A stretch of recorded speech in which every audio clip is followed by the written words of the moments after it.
उठणार. नमस्ते, आता आपण बारामती कृषक 2026 मध्ये आलेलो आहे. तर आता हे जे दोन डॉग्स आहेत याविषयी दादा आपल्याला सविस्तर माहिती देतील.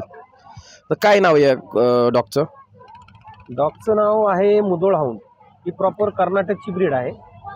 मालोजी घोरपडेंना वतनदारी दिली होती कर्नाटकची छत्रपती शिवाजी महाराजांनी. तर त्या काळामध्ये ह्या डॉगचा प्रसार जास्त झाला आणि महाराजांच्या ताफ्यामध्ये सुद्धा मुधोळ हाऊंडचं एक खास वैशिष्ट्य म्हणून हे डॉग वापरले गेले. रगेड ब्रीड आहे, कुठल्याही वातावरणात सूट होते, खर्च अजिबात नाही.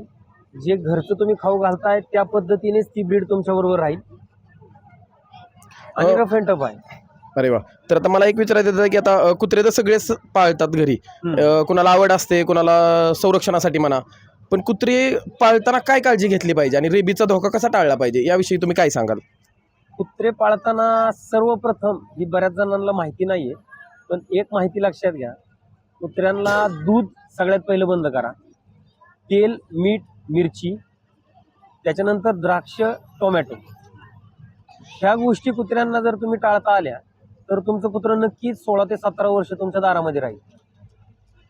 आणि रेबीजचा विषय जो असतो तो वॅक्सिनेशन आपण प्रॉपर करत नाही. प्रॉपर मीन्स कसं की पपी झाल्यानंतर 45 दिवसांनंतर पहिला डोस असतो.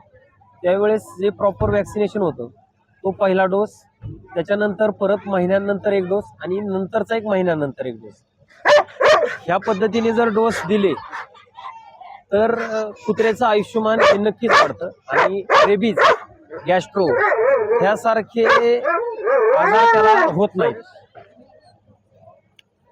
ओके. त्यानंतर मला एक विचारायचं, या कुत्र्याची म्हणजे तुमच्याकडे पिल्ले वगैरे आहेत असं काय आहे का? हो, पिल्लं अवेलेबल होतात. काष्टी डॉग कॅनल म्हणून माझं गुगलला पेज आहे. अरे वा. त्या पेजवरती तुम्ही मला फॉलो करून मेसेज करू शकता. आणि मेजरली या ब्रीडचा उपयोग काय आहे, म्हणजे कशासाठी आपण घेऊ शकतो? मेजरली आपण गार्डिंगसाठीच यूज करतो. गार्डिंग, मेन पर्पज गार्डिंग आहे. शिकार तर आता बऱ्याचशा भागात बंद झालेली आहे, पण बरेचसे शेतकरी रानातले रानडुकरं पळवण्यासाठी, हरणं पळवण्यासाठी त्यांचा उपयोग करतायत आणि त्यासाठी आपण दिलेले पण आहेत.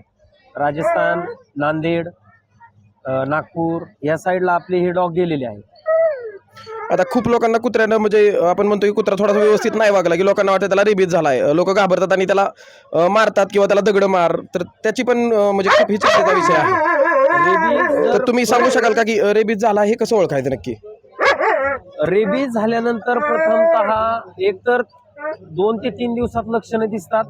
लाळ जास्त गळते, कुत्रा शांत बसतो, पाण्यापासून लांब राहतो. त्याच वेळेस जर त्याला प्रॉपर वॅक्सिनेशन करता आलं तर कुत्र्याचा रेबीज हा टाळता येतो.